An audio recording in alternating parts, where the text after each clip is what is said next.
இந்த அதிசயமான உண்மையை 20ஆம் நூற்றாண்டில் விஞ்ஞானி எட்வின் ஹபிள் முதன்முதலாக நிரூபித்தார். அவர் விண்வெளியிலிருந்து வரும் ஒளியின் மாற்றத்தை கவனித்து அனைத்து கேலக்சிகளும் நம்மை விட்டு விலகிச் செல்கின்றன என்பதை கண்டுபிடித்தார். இதன் மூலம் முழு பிரபஞ்சமே விரிகிறது என்பது தெளிவாகியது. இதை அடிப்படையாக கொண்டுதான் இன்று எக்ஸ்பேண்டிங் யூனிவர்ஸ் தியரி உருவானது. அதன்படி பிரபஞ்சம் உருவான நாளிலிருந்து இன்று வரை தொடர்ந்து விரிவடைந்து கொண்டே இருக்கிறது.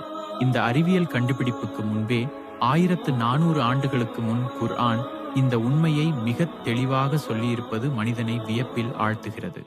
குர்ஆனில் அல்லாஹ் வானத்தை நாம் வலிமையுடன் உருவாக்கினோம், மேலும் நிச்சயமாக நாம் அதை விரிவாக்கிக் கொண்டே இருக்கிறோம் என்று கூறுகிறான்.